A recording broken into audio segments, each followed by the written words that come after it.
ने सकारात्मक सोच का डेवलपमेंट किया कि हमें परीक्षा पास कर जानी है, राइट। चेतन माइंड में आपने इसका गहरी अनुभूति कर लिया कि हमें एनी हाउ जो है इस एग्जाम को पास करना है। तो अगर इसको एज इट इज अचेतन माइंड जो है, सब कॉन्शियस माइंड एक्सेप्ट कर लिया, और उसने एक बार एक्सेप्ट कर लिया तो उसमें इतनी एनर्जी है कि आप जो है उस परीक्षा को या किसी भी ऐसे काम को आप कर लेते हैं और आपको सफलता मिलती है।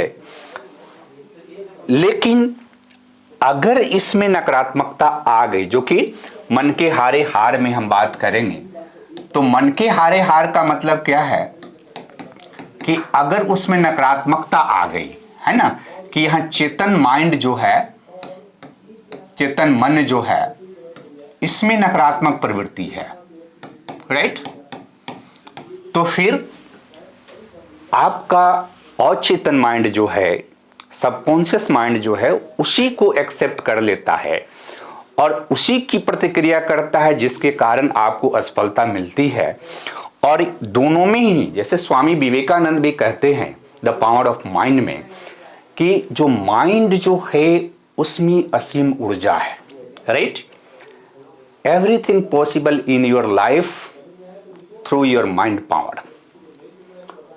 और डॉक्टर जोसेफ मर्फी, जिन्होंने साइकोलॉजी के क्षेत्र में बहुत अध्ययन किया, उन्होंने इस बात पर बल दिया कि जो अचेतन जो हमारा मन है, ये अचेतन मन जो है, ये ऊर्जा का भंडार है, राइट। असीम शक्ति है इसमें। और अगर दर्शन शास्त्र में भी जाइएगा तो इस तरह की चीजें आपको मिलेगी, क्योंकि दर्शन में, अध्यात्म में जब आप जाते हैं तो हम दर्शन और अध्यात्म क्या करता है कि माइंड को एकाग्रचित्त करने की बात करता है।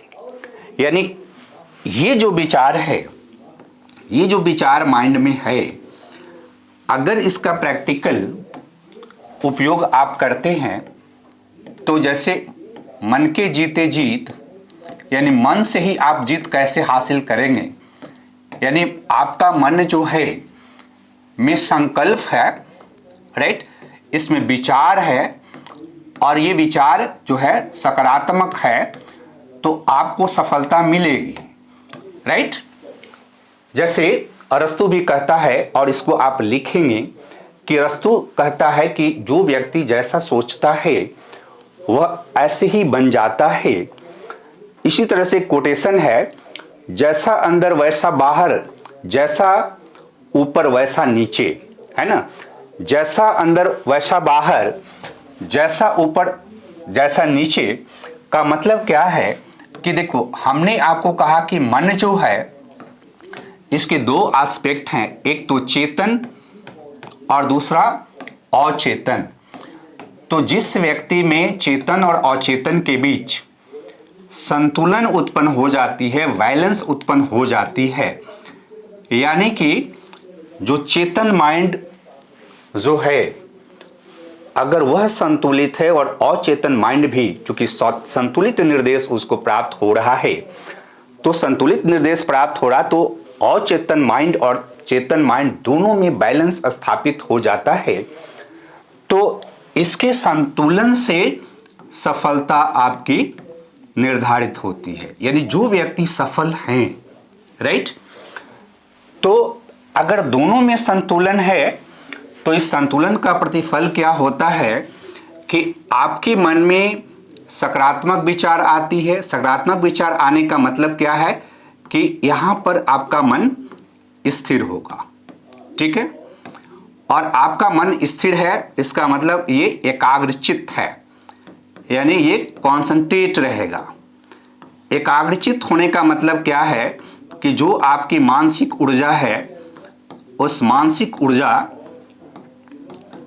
का आप क्या करते हैं, संकेंद्रित उपयोग करते हैं, राइट। यानी फोकस्ड आपका उपयोग है, यानी आपका जो मेंटल प्रोसेस है वो कॉन्सेंट्रेट है कि हमको ये काम करना है, राइट। और जब मेंटल प्रोसेस हमारा कॉन्सेंट्रेट हो जाता है तो इसका मतलब है कि हमारी संपूर्ण मानसिक ऊर्जा जो है, जो संपूर्ण मेंटल ऊर्जा है, संपूर्ण ऊर्जा का उपयोग क्या होता है कि हम अपने लक्ष्य को प्राप्त करने के लिए करते हैं। और संपूर्ण ऊर्जा को अगर आप अपने लक्ष्य को प्राप्त करने के लिए उपयोग करने में सक्षम हैं तो आप अपने लक्ष्य को प्राप्त कर लेते हैं, राइट। अब यहां पर एक चीज ध्यान में रखना है कि जितने सफल व्यक्तियों को आप देखें अपने जीवन में, जो सफल है तो जीवन में सफल जो व्यक्ति हैं उनका कॉन्शियस माइंड और सब कॉन्शियस माइंड दोनों में बैलेंस होता है, राइट। और जब दोनों में बैलेंस होता है तो वह व्यक्ति जो है अपने जीवन में किसी भी परिस्थिति में जो भी उसका लक्ष्य है उस लक्ष्य को प्राप्त कर लेता है। और चूंकि यहां पर बैलेंस है, तो बैलेंस होता है तो इस संतुलन के कारण क्या होता है, चूंकि आपका माइंड एकाग्रचित है, उसमें किसी तरह का अस्थिरता नहीं है, तो आप क्या करते हैं कि जो आपका कार्य है, कोई भी कार्य आप करते हैं, ठीक है, चाहे कोई डॉक्टर हो, कोई इंजीनियर हो, कोई किसान हो, कोई विद्यार्थी हो, कोई लेखक हो, कोई डांसर हो, कोई म्यूजिशियन हो, कोई भी, कोई मजदूर हो, अगर उसका माइंड संतुलित है तो उसके पास जो सकारात्मक विचार होते हैं, सकारात्मक जो उसके अंदर में मूल्य है, सकारात्मक जो उसके जीवन के तरीके हैं, उससे वो अपने लक्ष्य पर केंद्रित हो जाता है। और लक्ष्य पर जब केंद्रित हो जाता है, फुली फोकस हो जाता है, तो वह अपने लक्ष्य को हासिल कर लेता है। जैसे आप देखो कि अगर आप एग्जाम्पल आप देने का अगर प्रयास करो कि कैसे ये संभव है, तो एक एग्जाम्पल पहले हम बिहार से ही ले रहे हैं कि बिहार में आपने सुना होगा, दशरथ मांझी का नाम सुना होगा, हर कोई दशरथ मांझी को के नाम से अवगत है। और ये कितनी बड़ी बात है कि एक व्यक्ति जो है अपने अथक प्रयास से गया के पहाड़ियों को काट करके अपने गांव से जाने के लिए रास्ता बना देता है। क्योंकि दशरथ मांझी के साथ घटना क्या हुई कि दशरथ मांझी की जो है पत्नी की मृत्यु हो गई, राइट। तो जब दशरथ मांझी की पत्नी की मृत्यु हो गई, और मृत्यु किस कारण से हुई, क्योंकि उनके गांव से गया शहर में जाने के लिए रास्ता नहीं था, और इस कारण से उनको स्वास्थ्य सुविधा नहीं मिल पाई, और जिसके कारण दशरथ मांझी की पत्नी की मृत्यु हो गई। इस घटना ने क्या किया कि दशरथ मांझी की जो चेतन माइंड है उसमें एक विचार, एक संकल्प का निर्माण किया कि यह घटना इस कारण से हुई क्योंकि रास्ता नहीं है, और मैं ये संकल्प लेता हूं कि मुझे ये रास्ता बनाना है, राइट।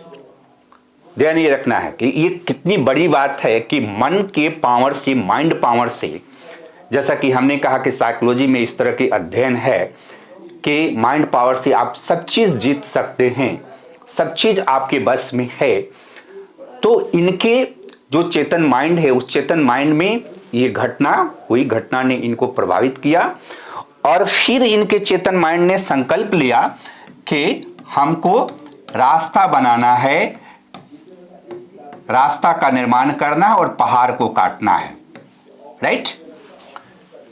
इनके चेतन माइंड ने इस संकल्प को बार बार दोहराया, बार बार दोहराया, बार बार दोहराया, और फिर यह संकल्प निर्देश चला गया और चेतन माइंड के पास, सबकॉन्शियस माइंड के पास गया, और सबकॉन्शियस माइंड ने क्या किया कि उसके अनुरूप प्रतिक्रिया किया, क्योंकि उनके चेतन और अचेतन माइंड में क्या था, संतुलन था, और वो एकाग्रचित होकर के 20 वर्षों से ज्यादा समय तक उस पहाड़ को काटते रहे, और उस पहाड़ को काट करके इन्होंने क्या किया कि रास्ता बना दिया। तो ये कैसे संभव हुआ? एक व्यक्ति ने अपने जीवन में संकल्प लिया और जीवन में संकल्प लेकर के उसको पूरा किया।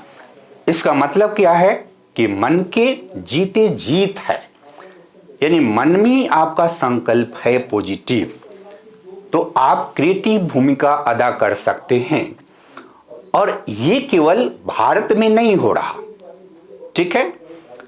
ये मन से आप जो है एक ऐसी चमत्कारिक शक्ति आपके पास है जो एवरीथिंग करने में सक्षम है।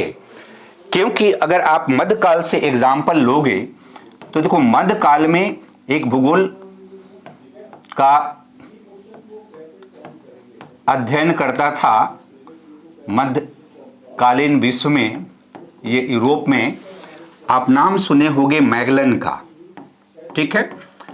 अब देखो, मैगलन जो है 1522 ईस्वी में, इस समय यह माना जाता था, आमतौर पर लोग लंबी यात्रा करने से डरते थे, क्योंकि लोगों के बीच यह संकल्प था कि पृथ्वी जो है एक तरह से चपटी है और अगर आप जाओगे तो पृथ्वी के जब एकदम कोर पे चले जाओगे तो गिर जाओगे नीचे, ठीक है।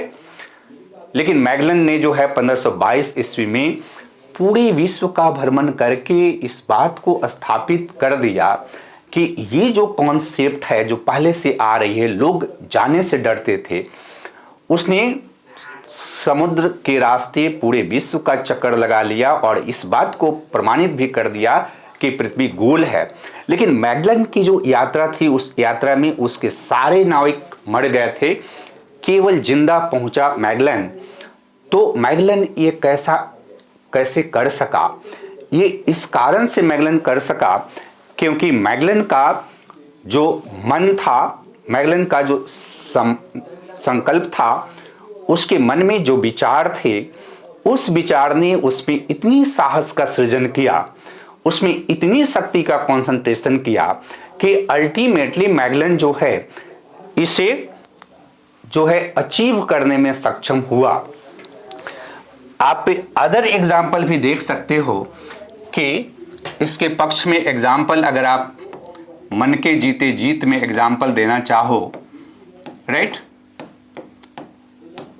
तो मन के जीते जीत में एग्जाम्पल की बात हम लोग करें तो मुझे इसमें Stephen Hawkins, right, Stephen Hawkins का नाम आप जानते होंगे, ये खगोल वैज्ञानिक के रहे हैं। और स्टीफन हॉकिंस जो है, उनका बॉडी जो है पैरालाइज था, अल्जाइमर के शिकार थे, लेकिन उनका माइंड जो है काफ़ी एक्टिव था और उस एक्टिव माइंड से उन्होंने खगोल विज्ञान के क्षेत्र में कुछ ऐसे चमत्कारिक ज्ञान प्राप्त किया कि विश्व आज उनका लोहा मानता है। तो ये चमत्कार कैसे होता है, राइट? ये चमत्कार आपकी मानसिक शक्ति से होती है, आपकी मेंटल प्रोसेस से होती है, क्योंकि आपका जो मेंटल प्रोसेस है, जब वो एक जगह कॉन्सेंट्रेट कर जाएगा, उसमें जब एक जगह जो है एनर्जी एक तरह से कॉन्सेंट्रेट कर जाती है, तो मेंटल पावर के माध्यम से आप सब कुछ अचीव कर सकते हो, एवरीथिंग अपने जीवन में अचीव कर सकते हो।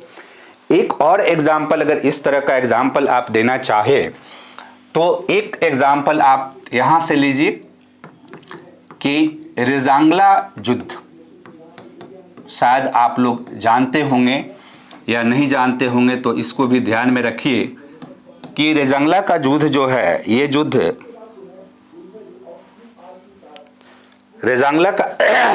रेजांगला युद्ध जो है 1962 में भारत चीन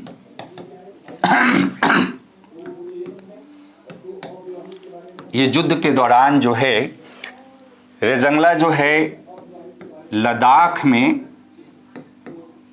राइट, भारत की एक चौकी थी। और इस चौकी के बारे में सबसे महत्वपूर्ण इंफॉर्मेशन ये है कि यहाँ चार्ली जो कंपनी है ये हमारे बटालियन का नाम था चार्ली कंपनी। इसके 124 सैनिक थे, 124 सैनिक थी। और ये सैनिक जो है मुख्य रूप से अहिरवाल के थे, राइट। अहिरवाल आप जानते हैं कि हरियाणा का एक बहुत ही महत्वपूर्ण क्षेत्र है जिसको अहिरवाल के नाम से जाना जाता है। और चूंकि अहिरवाल में अहिर जाति के लोगों का कंसंट्रेशन है, तो इस वीर अहिर जाति के लोगों ने, जिनकी संख्या मात्र 124 थी, इन लोगों ने चीन की जो सेना थी, यहाँ चीन की सेना जो आप देखेंगे इसमें 1300 सैनिक थे, ठीक है। ये बहुत ही आश्चर्यजनक बात है और भारतीय युद्ध के इतिहास में ये ऐसी बात है जहां पर अहिरवाल के सैनिकों ने अपनी वीरता का परिचय दिया है, जो जिन्होंने इतिहास की रचना की है। आज भी हम इनके इस सैन्य गाथा को सलूट करते हैं और याद करते हैं। लेकिन ये कैसे संभव हुआ, ध्यान ये रखना है कि जैसा कि हमने कहा कि जब चीनी सैनिकों ने अटैक किया इस चौकी पर कब्जा करने के लिए, रेजंगला का जो युद्ध है, और ये चौकी बहुत इंपॉर्टेंट था कि इस चौकी पर अगर चीनी कब्जा कर लेती तो भारत में उनके प्रवेश के रास्ते बहुत आसान हो जाते। लेकिन इन वीर अहिर सैनिकों ने क्या किया, इन्होंने संकल्प लिया, राइट। ये वीर जो अहिर सैनिक हैं, इनमें मेन रूप से यही लोग थे, इन्होंने संकल्प लिया, राइट। और ये युद्ध हो रहा है, ध्यान ये रखना है कि ये युद्ध हो रहा 18 नवंबर 1962 को, और इस दिन हमारे देश में दिवाली मनाई जा रही थी, राइट। आपको जानकर आश्चर्य होगा कि इन 124 भारतीय सैनिकों में से 114 शहीद हो गए, राइट। 114 यहां शहीद हो गए, लेकिन इन लोगों ने अपने इस पोस्ट को बचा लिया और 1300 चीनी सैनिकों को इन लोगों ने पराजित कर दिया। और इसी पर लता मंगेशकर ने एक अपनी गीत गाई थी कि जो रेजंगला के सैनिकों की जो शहादत हुई, उस शहादत को लता मंगेशकर जी ने अपने गीत में इतना मार्मिक तरीके से व्यक्त किया है, आप उसको कोट कर सकते हैं। उसमें उन्होंने कहा कि जब हम खेल रहे थे दिवाली, वो खेल रहे थे होली, जब हम बैठे थे घरों में, वो झेल रहे थे गोली।